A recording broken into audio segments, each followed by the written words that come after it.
Ay E5 yap. Evet, günaydın. Otelimizden çıkış yapıyoruz. Ufak bir ütü yaptıktan sonra taraftan ayrılacağız.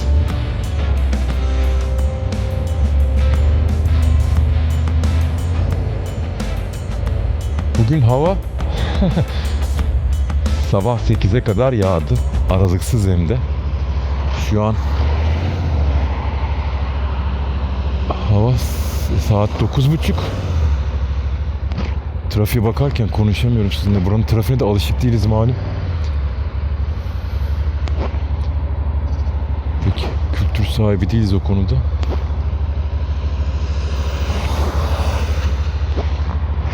Hadi çıkalım bakalım. Yakıt aldıktan sonra Prag'ın içinde hafif bir tur atıp ondan sonra bugün şeye doğru sürüş yapacağız.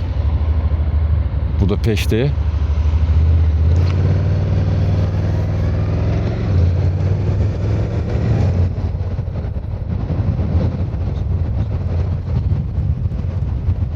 Hava 17 derece. Şu benzinden yakıt alalım.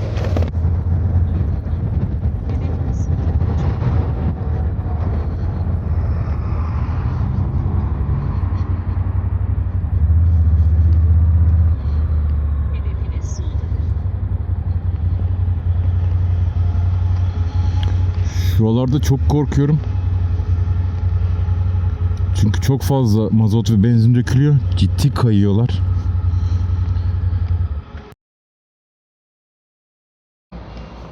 Evet, yakıt aldık. Şöyle Fatih beklerken biraz bilgilendirme de verelim şimdi. Şöyle gölge gideyim de ekranı daha rahat görebilin diye.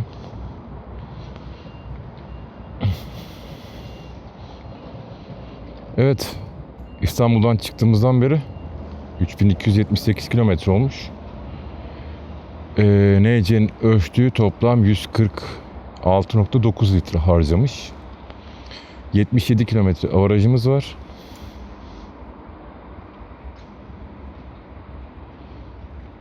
Geldim. 42,5 saat. Evet, duyuyorum seni. Neredeyse 43 saat motor kullanmışız. Kamera.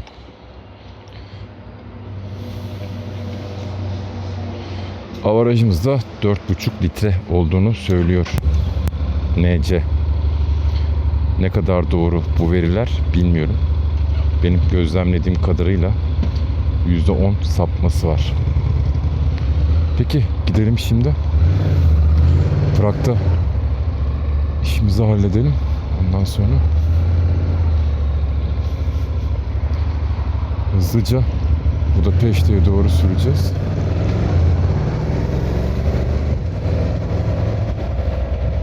Dün otel çıkışı Prag'a indik. Otisti'ye biliyorsunuz. İndiğimiz anda gece yarısına kadar sağanak yağış altındaydık.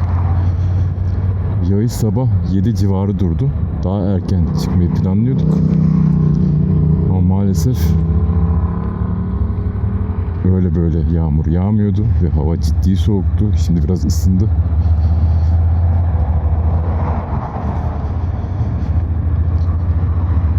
Yol bu. Yapacak bir şey yok. Her türlü şeye hazırlıklıyız. Tabii yağmur yağmasa daha mutlu olacağız ama o da geceye ayrı bir güzellik katmıştı. Sağanak yağmurda Prag'ın ortasında gezdik.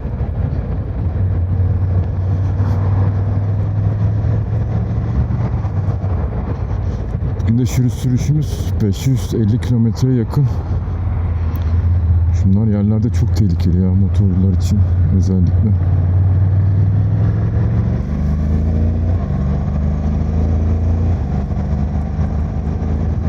Şimdi burada para birimi Çek kronu. Euro yok bu bölgede. Çek Cumhuriyeti'nde. Bir Çek kronu 1,9 TL gibi.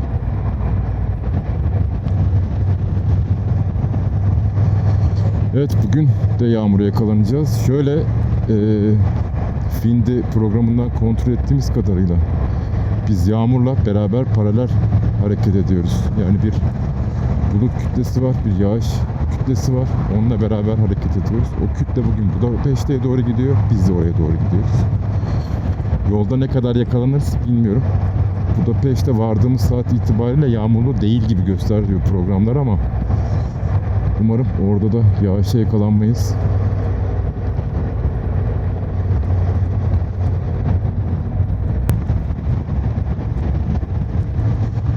Fatih'in interkomunu düzeltemedik maalesef. Yani kaskın içine gömülü bir interkom. Sena'nın orijinal interkomu. Hem kablolar hem de kendisiyle ilgili bir sıkıntı var.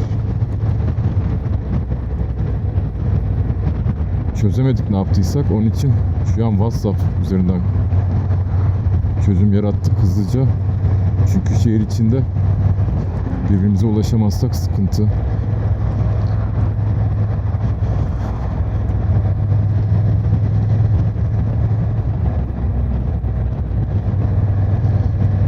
Dün kaldığımız otel konum olarak Prag'ın bayağı dışında. Yani 17 kilometre kadar dışındayız.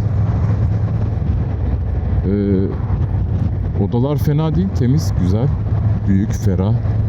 Kahvaltı vasat yani. Gerçi işte Avrupa'da kahvaltı kültürü olmadığı için Türkiye gibi değil. Hani çok güzel veren oteller de var tabii ki ayrı. Karnınızı doyurur musunuz? Doyurursunuz. İşte peynir, ekmek, domates. Ama temizlik olarak otel gayet düzgündü. Otopark konusu problemsiz. Ulaşımda Uber'le çözüyorsunuz. Dün Uber'le dönüşte problem yaşadık. Çok yağış vardı ve 2 tane Uber iptal etti bizi. Yaklaşık bir yarım saat falan Uber bekledik.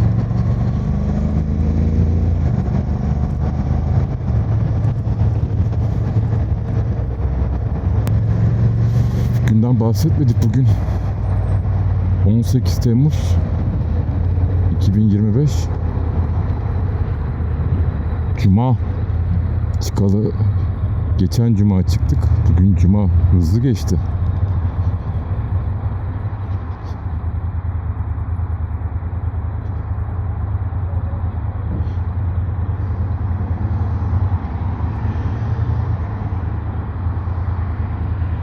Şu Nece'nin arka freni yüklüyken zaten yok, normalde de yüklüyken hiç yok. Dolayısıyla ön frenle destek alıyoruz dururken.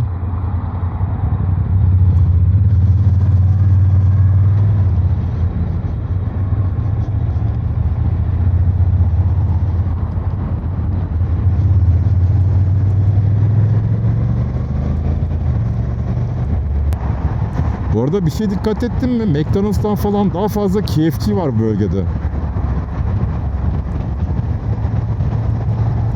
Yani hemen hemen böyle her şeyde, benzinci dinlenme tesisinde KFC var. Evet, şu an Prag'ın içine doğru giriyoruz tekrar. Her tarafta hız kamerası mevcut.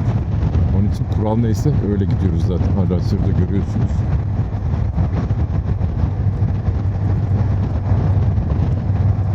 Tabii burada eğer bir ceza yersek nasıl prosedür işliyor bilmiyoruz onu. Yani gümrüklere mi bildiriyorlar, işte sınır kapılarına mı bildiriyorlar, yoksa bir dahaki gelişinizde mi bir şey oluyor bilmiyorum. Çünkü biz bir tane gümrükten geçtik biliyorsunuz. O da Bulgaristan, Dereköy. Ondan sonra sınır geçişlerimiz transit, hiçbir sınır kapısı ya da kontrol yok. Pasaport kontrolü yok diyelim doğrusu. Yani ceza sistemi nasıl işliyor bilmiyorum. Ama dün Fatih, dikkat ettiysen benzinde durduğumuzda sivil radar araçları vardı. Evet. Sivil radar araçları durdurup ceza mı kesiyor ki bildiğim kadarıyla Macaristan'da o şekilde yapıyorlar.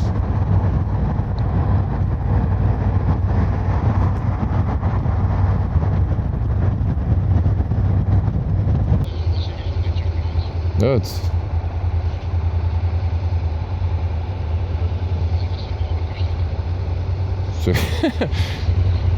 Fatih diyor ki şimdi aralara niye girmiyoruz diyor. Çünkü yan çantalar var. Şimdi yan çantaları burada yabancı bir plakayı takarsak uğraştır. Yol verdi ama hayret. Vallahi teşekkür ederim. Bolt.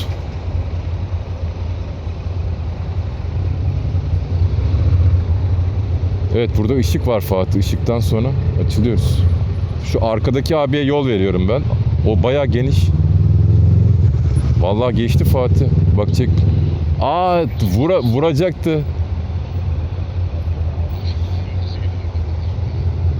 Yani görmüyorsunuz şu an kamerada, hani vuracak milleti ittire gidiyor.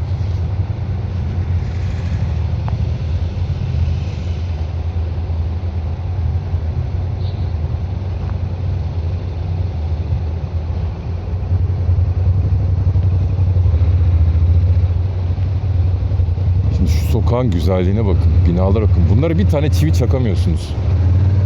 Yasak. Onun için bunlar korunuyor böyle. Biz gelip buraya vaa ne güzel sokakmış diyoruz.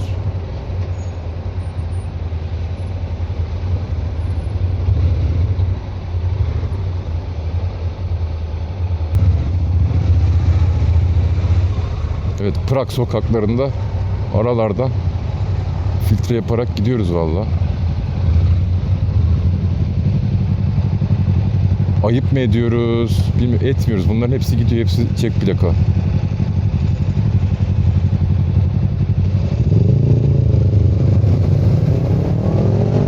Buranın huyunu suyunu bilmediğimiz için gerçi yardırıyorlar yani. Vallahi. Baksanıza şu sokağın güzelliğine. Her birinin rengi özenle seçilmiş. Bir ahenk var. Tabela düzeni düzgün.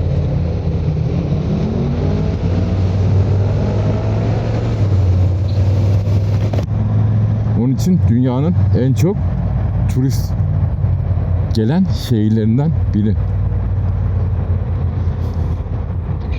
Buradan değil. Düz mü, var mı?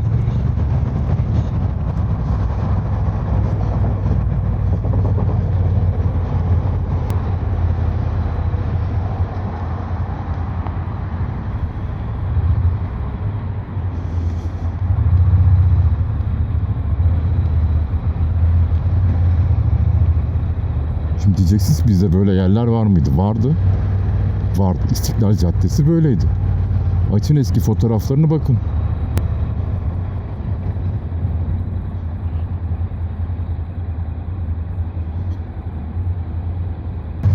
Evet.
Evet, Prag'da işimizi bitirdik. Biraz zorlu oldu ama hallettik. Şimdi Prag'ın içinden çıkıp artık bir 522 kilometre sürüşümüz olacak.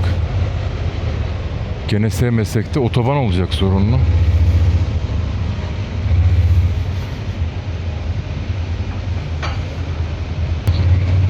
Evet, bir sola atsan kendin iyi olacak ama bu arada hava çok nemli. Biz de sabah çok serin olduğu için zorunlu kalın giyindik.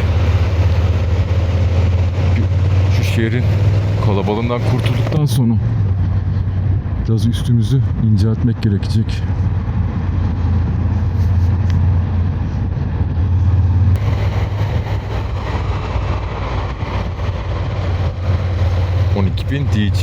DJI Flip bakın burada yaklaşık 24.000 liraya falan geliyormuş.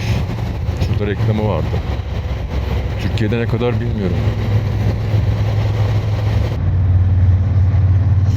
Evet, Prag'dan da artık ayrılıyoruz. Bugün rotamızda Slovakya'da var. Slovakya'ya giriş çıkış yapacağız. Oradan sonra Macaristan.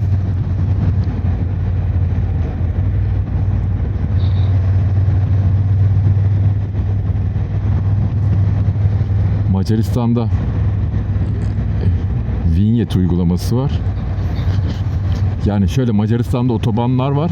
Otobanlarda gişe yok. Onun için e-vinyet alıyorsunuz.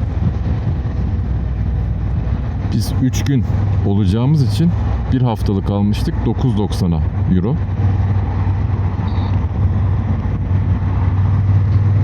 Romanya'dan Polonya'ya geçerken Macaristan'da bir kullandık. Ucundan. Bugün de boydan boya geçmiş olacağız Macaristan'ı. Yani Budapeşte ortası bugün olacak. Yarın da sonlandırmış olacağız.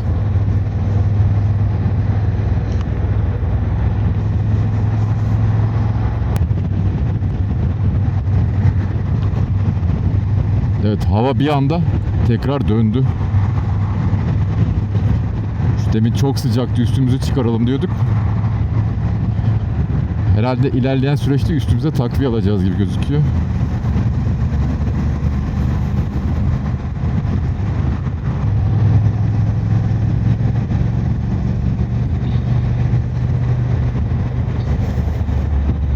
Ha, bu arada dün otelin oradaki motosiklet mağazası güzel bir mağazaydı. Oldukça büyük.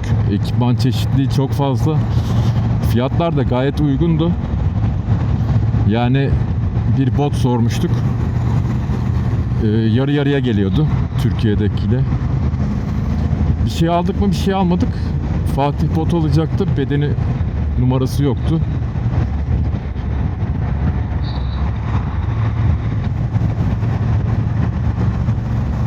Ama içerisi çeşit olarak fazlaydı. Tax fee uygulaması da var mıydı? Onu sormadım açıkçası. Almayınca.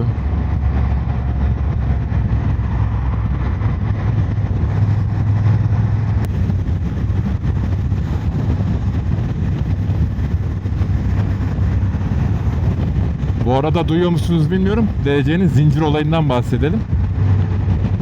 Günde yaklaşık ortalama işte 500-600 kilometre sürüyoruz. Yağmurda da çok sürdük. Yani yağmurda çok sürdük derken 2 gündür yağmurun içindeyiz zaten. Vıcık vıcık. Genel olarak sadece sabahları yağlıyorum ben zinciri. Öyle 1-2 tur dönüyorum. Çok önemsediğim söylenemez açıkçası zinciri. Bu arada Putaline seramik serisi zincir yağ almıştım. Beyaz olduğu için en azından gözüküyor diye. Ve Hasanpaşa'da hatırı sayılır bir mağazadan aldım ben onu ve sahte arkadaşlar. Yani ne diyeyim, bir şey diyemedim, bilmiyorum.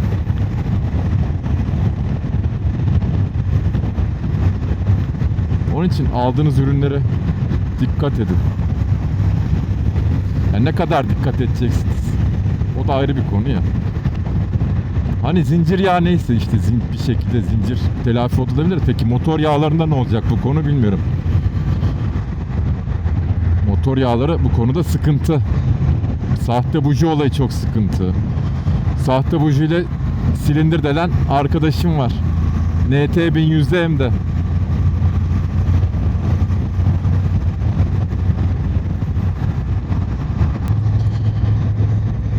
Şimdi otobanda kaldık. Bu arada çok güzel mesela atısın ya. Allah kaza bela vermesin. Şimdi bu arkadaşlar genelde yol açıyorlar ama hani böyle gitme hakkımız var mı bilmiyorum. Çünkü tırda kenara kaydı. Fatih, kötü yerde kaldın ya. Şimdi Alman plaka duruyor orada. Tabi o da bilmiyor. Biz de bilmiyoruz. Biz böyle yavaş yavaş gidiyoruz.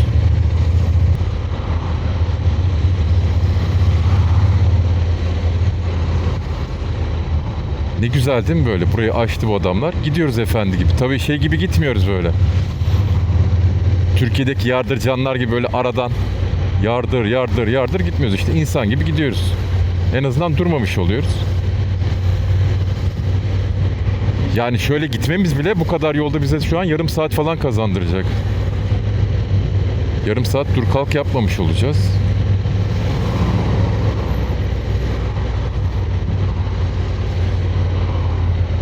Arada böyleleri çıkıyor mu? Çıkıyor tabii. Ona yapacak bir şey yok.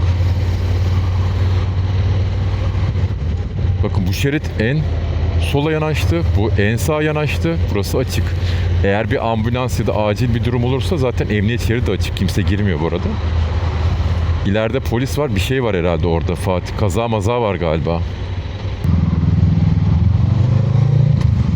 Bak Estonya gidiyor bunlar. Gel gidelim. Geç. Estonya burayı bilir mi? Bilmez.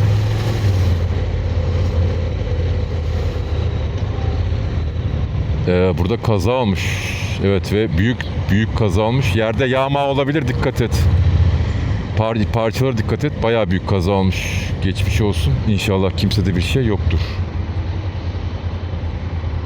Otoban kazası maalesef biraz sıkıntılı oluyor arkadaşlar. Şu lastikleri delmeden birkaç araç. Burada neler olmuş? Nasıl araçlar var anlamadım ben ama.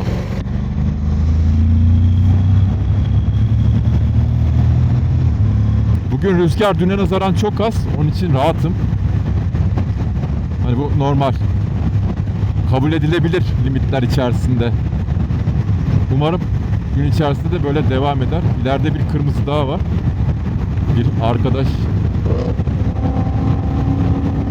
nasıl yardırıyor ama.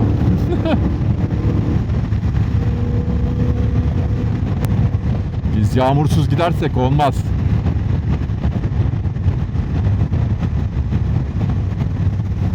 Hava 18 derece, asfalt sıcaklığı 23 derece.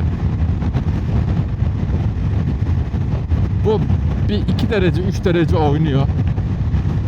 Tabii bir de motorun sıcaklığı da bazen buradan durunca falan etkiliyor bunu. Çok stabil değil ama böyle gittiğiniz sürece hemen hemen artı 2, eksi 2 tutturuyor dereceyi.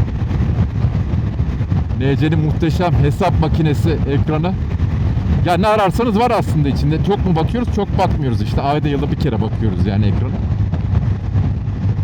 Ama isterdim tabii böyle oyuncak. Şimdi yenisine koydular biraz daha oyuncaklı ama hani ihtiyaç var mı? Yok işte. Yetiyor mu? Yetiyor yani.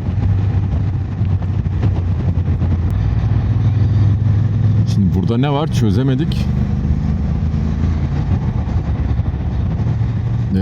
Tırlar dönüyor mu? Biz mi burada kalıyoruz? Anlamış değiliz bunu.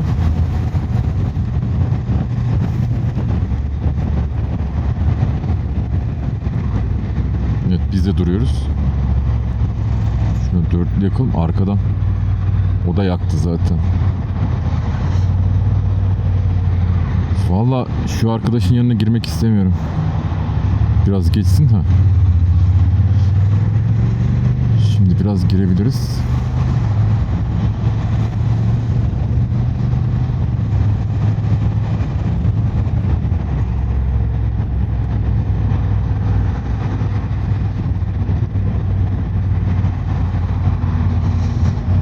Burada bir yol ayrımı var galiba, onun trafiği mi?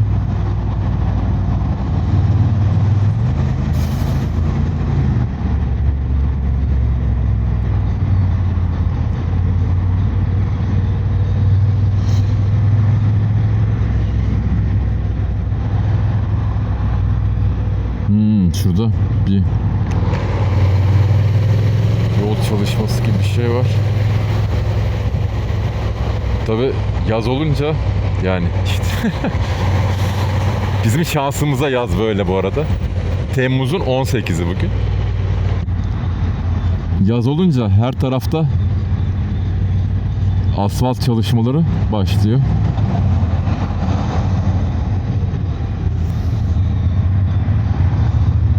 Alman plaka karavan. Karavan da farklı bir kültür. Yani bana uyar mı?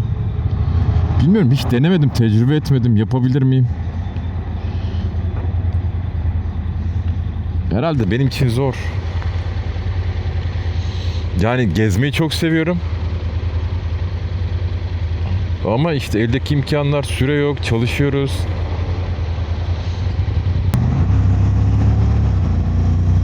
Tır nasıl yol verdi arkadaşlar ya. Vallahi adamcağıza teşekkür edelim.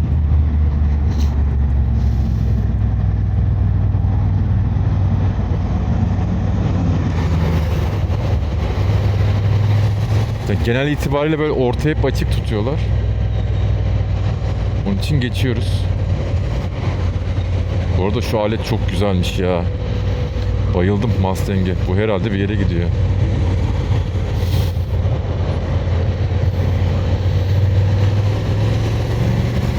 Selamlaştık, selektör yaptı. Amerikan kası. V8'dir büyük ihtimalle. Tabi bu aletin hani V8 derken V12'leri de var Amerika'da. Hız ve sürati hiç önemli değil arkadaşlar. Sesi yeter. Açıp dinleyin. Marş basacaksın, dinleyeceğim motoru biraz böyle.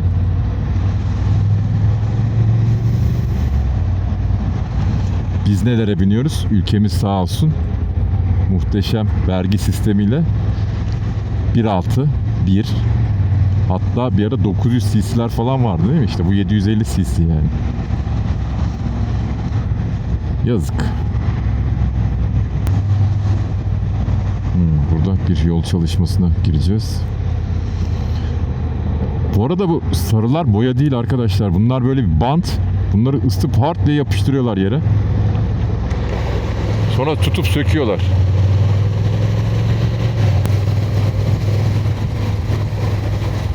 Bu arada 500 kilometrenin altına düştük. 492 kaldı. 2 gün çok yorulduk. Yani Varşova, Berlin arası bir faciaydı. Çok keyifsizdi. Oradan Berlin, Prag arası çok keyifsizdi. Çok rüzgar vardı, hava soğuktu, yağmurluydu. Şu an güzel, böyle en azından rüzgar olmadığı için daha rahatız. Tabii ileride olacak mı bilmiyoruz. Bir de Berlin günü çok yorgunduk. Yani dün de yorgunduk Berlin'den Prag'a gelirken.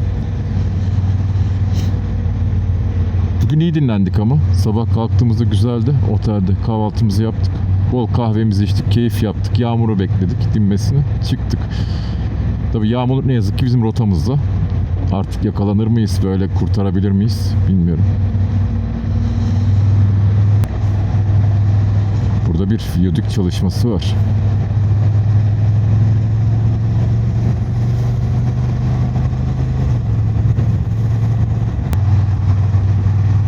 Bu kadar otoban sürüşünün acısını dün Fatih'le konuştuk. Romanya'da çıkarma kararı verdik. Bir Transfagaraşan, Transalpinya yapma kararımız var. Türkiye'de de bakacağız tekrar.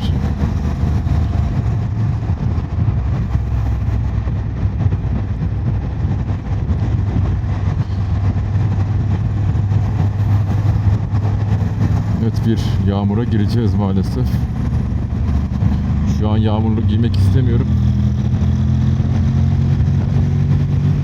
Altın var gerçi de. Mola verelim. Hem de üstümüze yağmurluk giyelim. Çünkü ara ara sağlam atıştırıyor. Şu tesisin... Evet, tesisin önünde duralım. Bak, motorcular da burada zaten.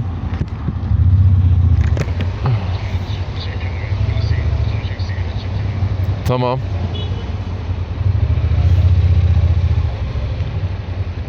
Bu Suzuki'nin neymiş ya? Onu bilmiyorum abi. Tamam ver okey. Biraz daha ileri git, hafif daha git abi. Çok hafif git. Heh, tamam şu tamam. Kulptan kurtulayım dedim. Tamamdır. Hadi bakalım. Biz dinlenelim.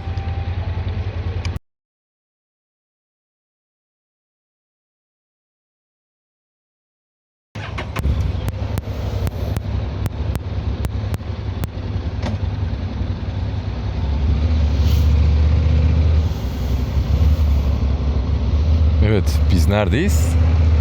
Biz Macaristan'dayız. Sizi Çek Cumhuriyeti'nden Macaristan'a ışınladık.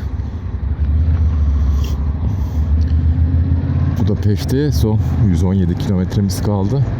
Bir mola verdik. Yakıt aldık. Halimizi görüyorsunuz. Niçin böyle olduğumuzu anlatacağım. Bu arada güneş yeni açtı. Üstümüz kalın ama çıkarmak istemedik. Artık bu şekilde gideceğiz yani. Şöyle Prag'dan çıktıktan yaklaşık 50 kilometre sonra yağmur başladı. Yağmurluklarımızın üstünü giydik. Alt zaten giymiştik. Yağmura kalacağımızın farkındaydık. Giydik.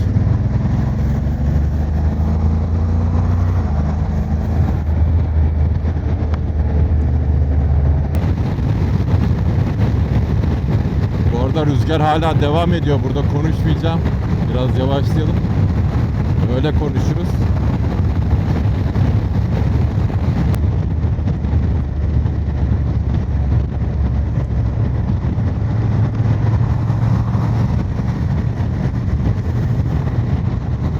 Bu yol artık Sıla yolu diye geçiyor. Şu an tam Sıla yolundayız. Çok fazla Türkiye'ye tatile gelen gurbetçi gördük, selamlaştık. Selamlaşmayanlara da bir şey demeyelim, ne diyelim. Yani biz selam verdik, selamımızı almayanlara da bir şey demeyelim, görmemiştir diyoruz. Her ne kadar gördüğünü görsek de. Bu da onların ayıbı diyelim.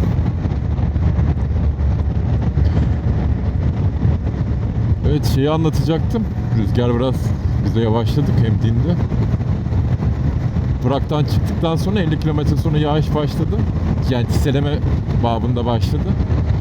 Benzincide durduğumuzda iyice artmıştı. Kamerayı da sökeyim dedim her ihtimale karşı.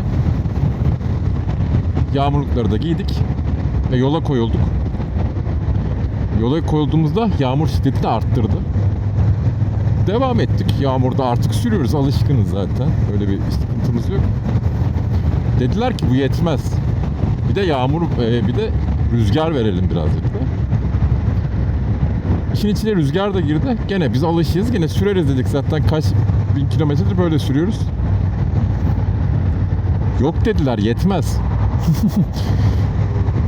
Sağanak yağışa dönüştü. Asfaltın üzeri 3-4 santim suyla kaplandı ve biz yüzerek gittik orada.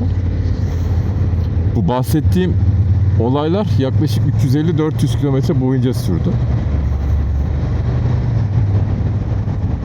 Dediler bir seviye daha arttıralım sizi. Dedik arttırın. Fırtına çıktı arkadaşlar. Kafamızı tutamıyorduk. Bırakın motoru tutmayı, kafamızı tutamıyorduk rüzgarda. Devam ettik. Dediler bu işin de bonusu var. Dedik yok artık yani hani almayalım. Dolu başladı. Çoğu araç maalesef hasar aldı. Biz bir üst geçidin altına tesadüfen sığınabildik. Yani durmasak motorlar grenajlardan kırılma olurdu.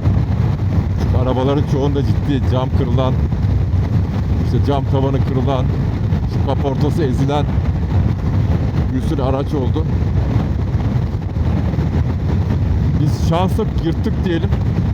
Bir iki tane düştü kolumuza falan. İnşallah molluk yoktur.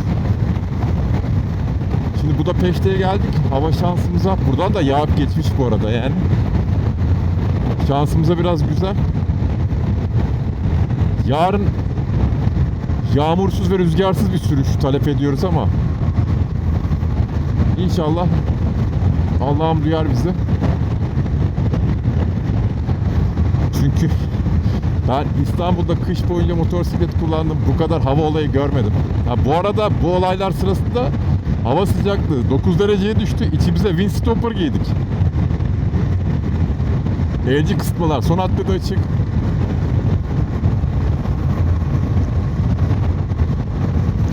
Tabii uzun yola çıkınca bu olayların hepsine hazırlıklı olmamız gerekiyor. Ama bu kadarını tahmin etmemiştik açıkçası.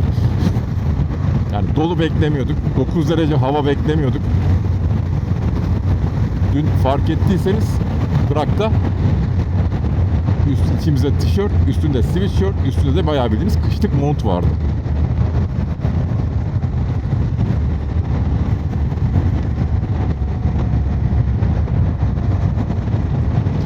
Gene bu kadar şeye rağmen iyi vakitli geldik. Yol çok akıcıydı. Yani yağmur yağıyordu. Kimi yerde güneş açıyordu. Kimi yerde işte yağmur, fırtına, dolu. Bir tek kar görmedik. O da eksik kalsın.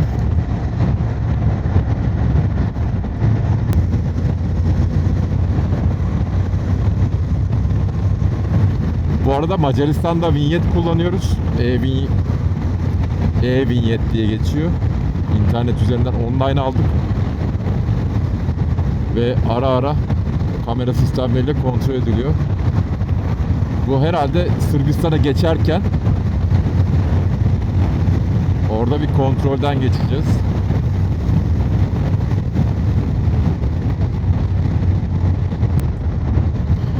Biz Çek Cumhuriyeti'nden çıktık. Slovakya'dan Macaristan'a geldik şu an. Keşke o kapıları çekebilseydim. Eski sınır kapılar, artık transit geçiş.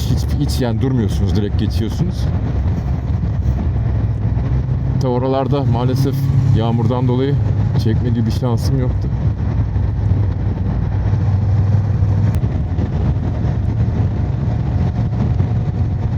Bak adam motokaravanını almış. Oh, fıstık gibi vallahi. Eşi kullanıyor, kendisi ayaklarını uzatmış gidiyor.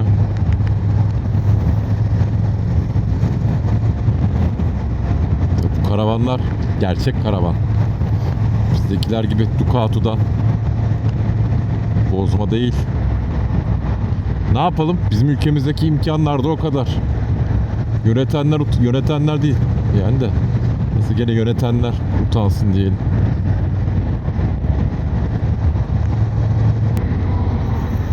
Şimdi Macaristan'da benzinciyle konuştu. Benzinciyle diyorum. Benzincide motorcu bir ekip vardı. Onlarla konuştuk, Macar plakalı. Burada filtreleme yapılabiliyor mu ya da nasıl? Çünkü her ülkenin kendine göre kuralları var. Evet, filtreleme yapılabiliyormuş Macaristan'da. Hatta trafik durduğu zaman otobüs hattına da giriş yapabilirmişiz. Sıkıntı yaşanmazmış. Fakat trafik 50 veya da 60'la akmaya başlarsa şeride girmek zorundaymışız. Onun için Fatih yavaş yavaş işte gene Türk mantığı gidiyoruz.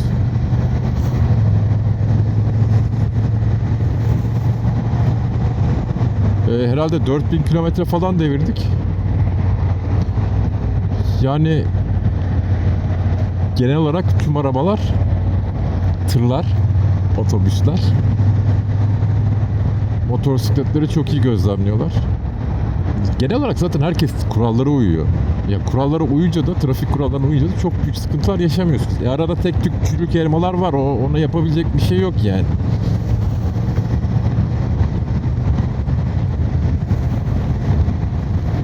Onu değiştiremezsiniz. İşte onu da belki ceza sistemiyle bir şekilde ehlileştirilecek.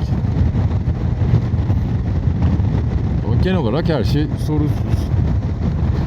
Ki zaten İstanbul trafiğinde araç kullanan, motor kullanan bir kişi dünyanın her yerinde araç kullanır, size söyleyeyim. Yani buna Hindistan'da dahil, Tayland da dahil. Yani İstanbul trafiğinin reflekslerine, öngörülerine alışıksanız ya burada zaten, yani Avrupa'da zaten bir sıkıntı yok yani.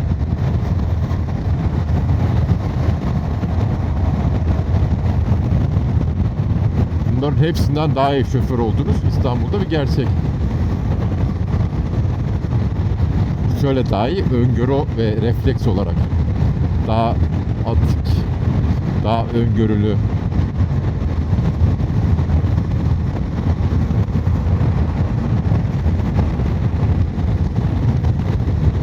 Evet, hava açık. Umarım bu akşam da güzel olur. Biraz gezeriz.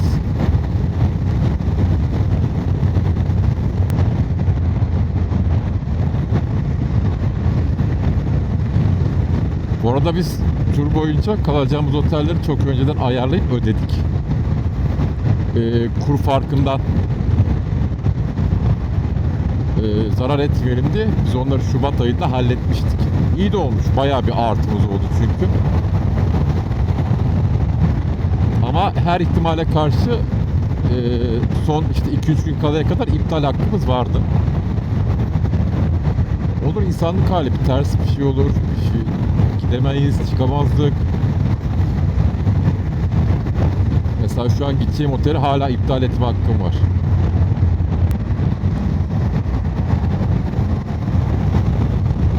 Bunlar vinyet kontrolleriymiş.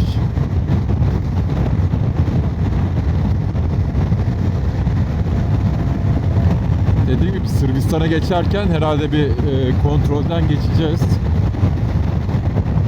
Çünkü Macaristan özellikle motosikletlere vinyet istiyor. Fatih kaskını maalesef düzeltemedik. Yani kaskta bir sıkıntı var. Kask ciddi şekilde su da alıyor arkadaşlar. Sena kask. Büyük ihtimal interkomu da onun cihazı, interkom cihazı tam arkada, böyle ensenin orada. Büyük ihtimalle oraya su aldı ve öldü interkom. Uzun yolda da, yani otoban sürüşünde de birbirimize bağlanmıyoruz artık. El kolla hareket ediyoruz. Ve sadece şehrin içine girdiğimizde WhatsApp'tan beni arıyor kulaklıkla. Böyle konuşuyoruz. O da biraz eziyetli oluyor. Maalesef çok fazla rüzgar sesi alıyoruz çünkü birbirimizden. Interkomlar o işi biraz daha rafine yapabiliyorlardı. Gürültüyü azaltıp. Zaten özelliklerinden biri de o.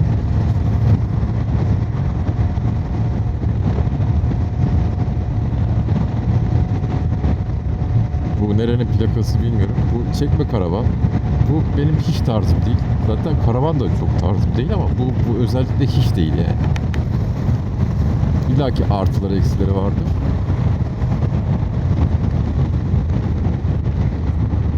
Artısını bir yere karavanı bırakıyorsun, sonra arabayla özgür kalabiliyorsun. Öbüründe gittiğin yerde bir çözüm üretmen gerek. Ya da karavanı toplayacaksın, işte tekrar gideceksin.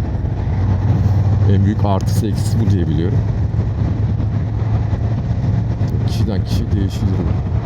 Bu Romanya plakalıların böyle sürekli telsiz anteni kullanması ilginç. Romanya'da da çok, ya çoğu arabada vardı. Niye hala telsiz kullanıyorlar bilmiyorum. Yani hani 2025 yıl. İşte WhatsApp var, telefon var. GSM var. İşin ilginci, hani Romanya'da da internetle ilgili hiçbir sıkıntı yaşamadık biz. Yani dağ tepe her tarafta çekiyordu. Yani çekmiyor mu diyeceğim çünkü Romanya dağlık bir arazi.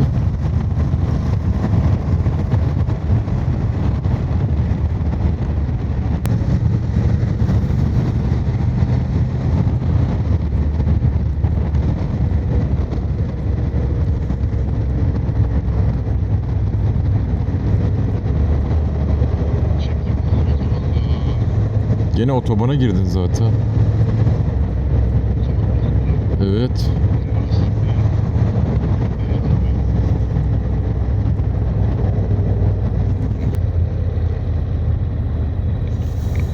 Burası otoban değil arkadaş. Tamam, daha iyi, boş ver. Yeter. Şöyle bir duralım. Çizgi geçtin ama. Abi öyle bakacağım. Gel. Biraz gaz alsın sonrasında.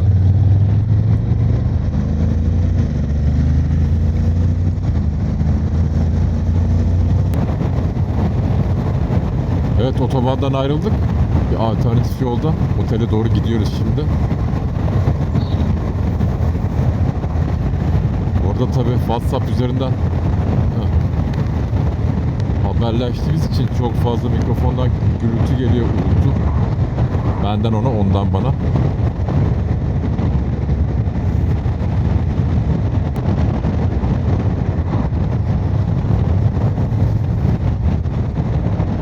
Gezdiğim şehirler arasında birinci sırada Prag vardı. İkinci sırada Budapeşte var. Bu kimine göre farklıdır. Ben sadece kendi hislerimi söylüyorum. Benim için diyorum zaten.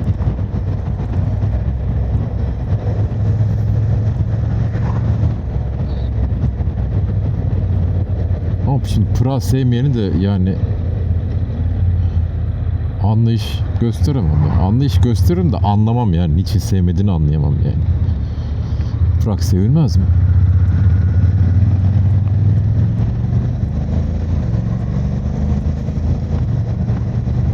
İşte Macarların da gulaşı var. Macarların gulaşı çorba. Etli bir çorba.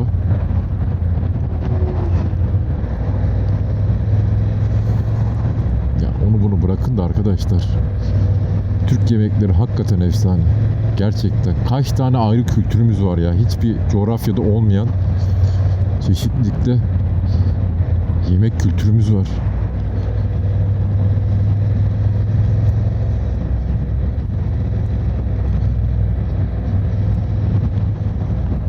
Bir cennette yaşıyoruz aslında.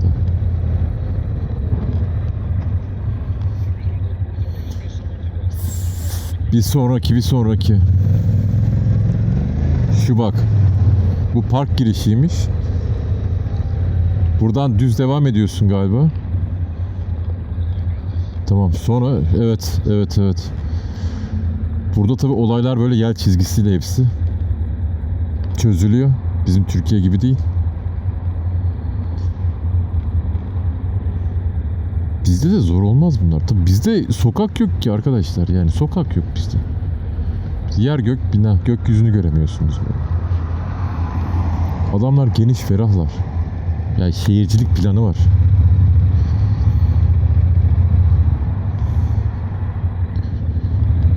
Bizim ülke daha dönel kavşak tasarlamayı bilmiyor. Bırakın yapmayı, tasarlamayı bilmiyor. Kağıt üstünde daha tasarlayamıyoruz onu.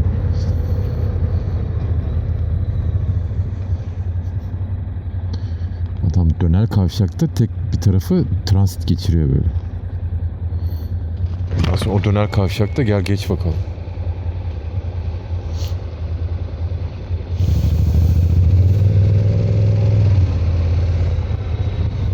Tam da keyif için şöyle geri uzanmıştım ya. Böyle buraylara dikkat edin. Mümkünse dik geçin. Ondan sonra dönün. Çünkü lastik hiç tutmaz.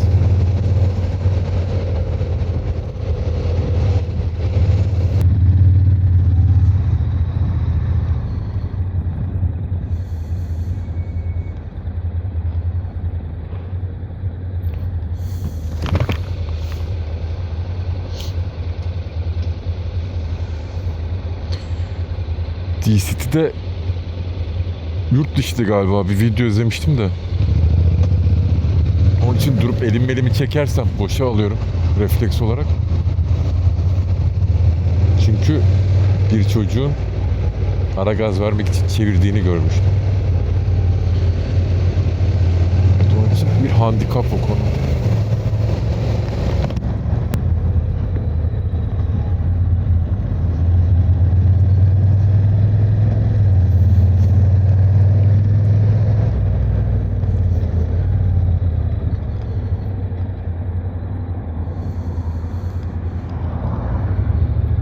Oktan gireceğim buradan.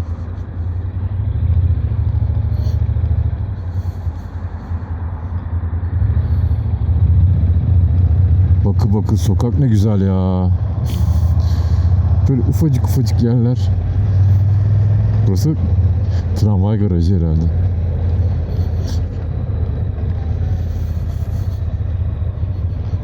Evet, bizim otelimiz tramvay garajının içinde sanırsam.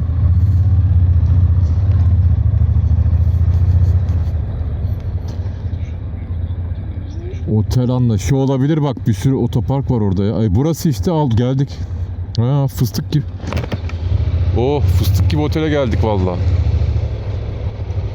Bunun girişi nerede? Burası işte. Burası. Evet. Sen şu diyafonda konuşacağız herhalde. Geçebilir miyiz biz oradan?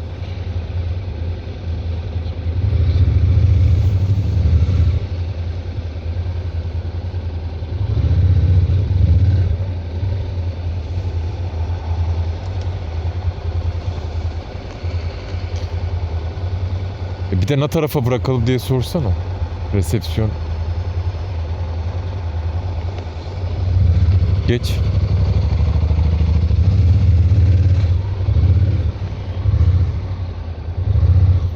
Tamam. Şuraya girelim işte. Şuraya girelim. Gel, bunun bir tanesine sen çık, bir tanesine ben çıkayım, gel. Ne güzel bak, çelik de yapmışlar. Burayı çelik de yapmışlar, ne güzel. Böyle dursun işte. Size otelin dışında gösterelim bir. Motorlar burada. Buradan resepsiyon arka tarafta kalıyor. Ön tarafa restoran yapmışlar. O tarafa doğru çevirmiyorum kamerayı rahatsız etmemek için, yemek yiyenleri. Otel çok güzel bu arada. Çok memnun kaldık.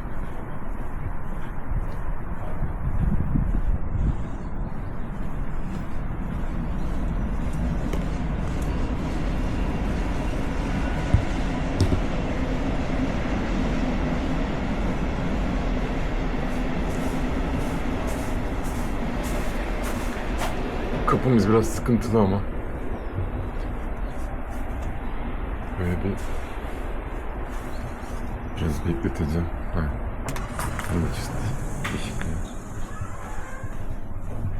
Burası lobisi.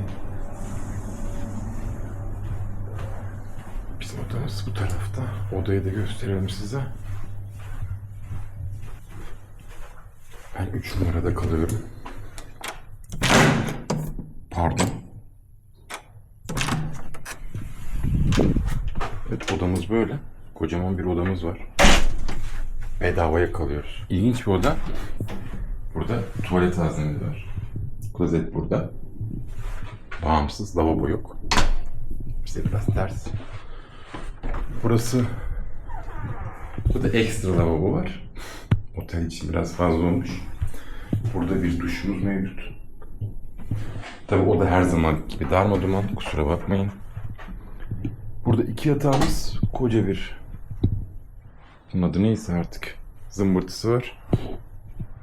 Bu odayı kahvaltı ve otopark dahil olmak üzere bu odaya şu an ben sadece 1780 TL veriyorum. Çok temiz, çok güzel otel. Yeri de gayet güzel, merkeze yakın.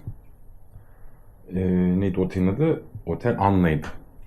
Görüşmek üzere dileyim. Hadi iyi akşamlar. Evet, Budapeşte'ye geldik. Bir karnımızı doyuralım, çok açız çünkü. Sonra da size böyle ufak fragmanlar gösteririz. Evet, karnımızı doyurduk. Budapeşte'de fiyatlar biraz maalesef yüksek. Diğer gezdiğimiz yerlere göre. Evet, bugün Cuma akşamı saat 10. Budapeşte ilginç şekilde bomboş.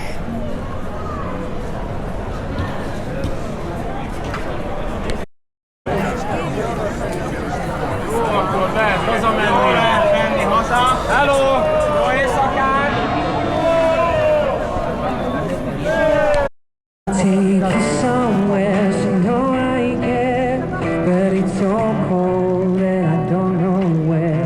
I wrote you daffodils in a Demin müzik çalan arkadaşın yanına polisler geldi.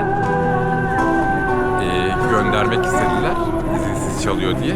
Fakat halk tepki gösterince polisler bıraktılar. Şu an arkadaş devam ediyor. İnsanlar da eğleniyorlar. Halk hareketi böyle bir şey demek.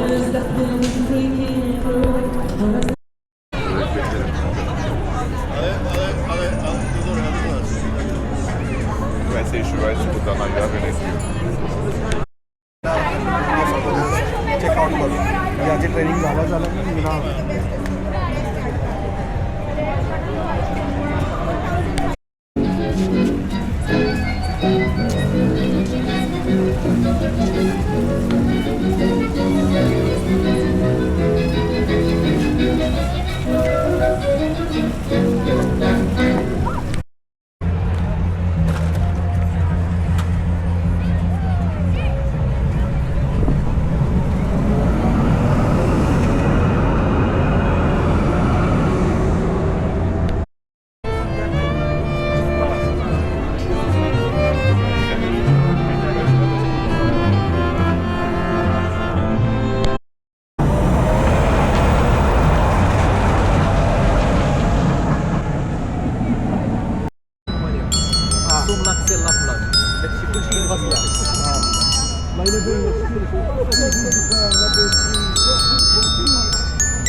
Peşte de Tuna Nehri'nin kenarındaki Yahudi ayakkabıları diye geçiyor.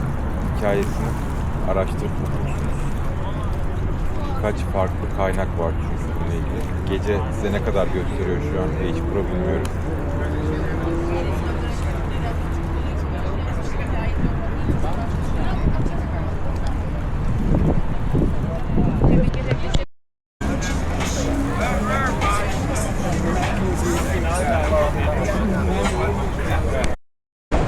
Evet.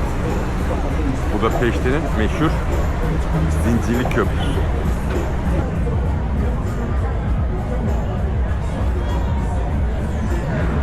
Bu arada Zincirli Köprü'nün taşıyıcısı gerçekten zincir. Yani yapma çelikten bir zincir diyagramı. Evet, saat gece 1.30-2'ye geliyor. Biraz artık dinlenelim, otelimize çekilelim. Zincirli Köprü'de günü sonlandırmış olalım. O da Peşte'de benim favori şehir listemde ikinci sırada yerini alır her zaman. Güzel bir şehirdir. Tuna birçok şehre hayat verdiği gibi buraya da güzel bir hayat veriyor. İyi akşamlar, görüşmek üzere dileyelim.